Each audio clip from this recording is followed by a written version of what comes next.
지난해 명 씨와의 통화 내용이 공개된 이후 윤 대통령은 급히 대국민 담화를 잡고 어찌됐든 사과를 드린다고 말했습니다. 하지만 공천 개입 의혹에 대해선 취임식 전날이라 공천 문제를 논의할 여유도 없었고 당시엔 공관위원장이 누구인지도 몰랐다고 했죠.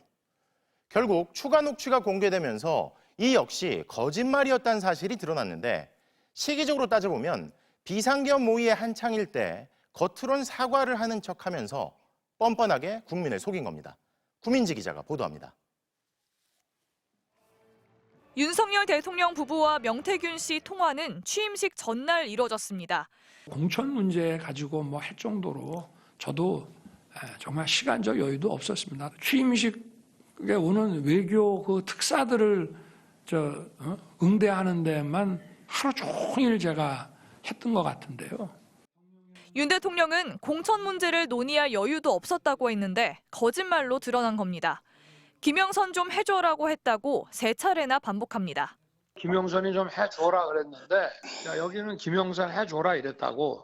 김영선이 그냥 사선위원회에다가 경선 때도 열심히 뛰었는데 좀 해주지 뭘 그러냐. 윤 대통령은 공관위원장이 윤상현 의원인 것도 분명히 알고 있습니다. 상현이한테 내가 한 번 더 얘기를 할게. 걔가 공관위원장이니까.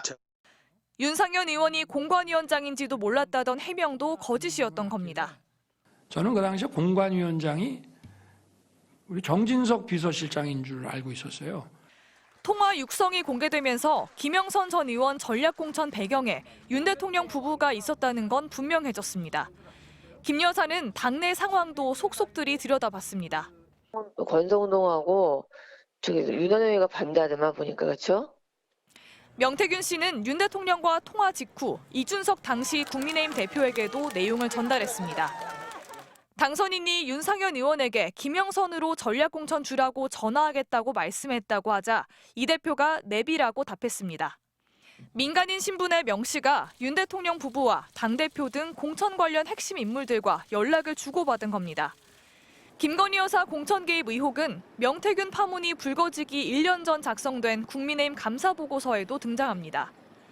대외비로 작성된 보고서에는 김건희 여사 개입설 등 지역 연고가 전혀 없는 인물을 갑자기 공천한 것에 대한 논란이 이어지고 있다고 나옵니다.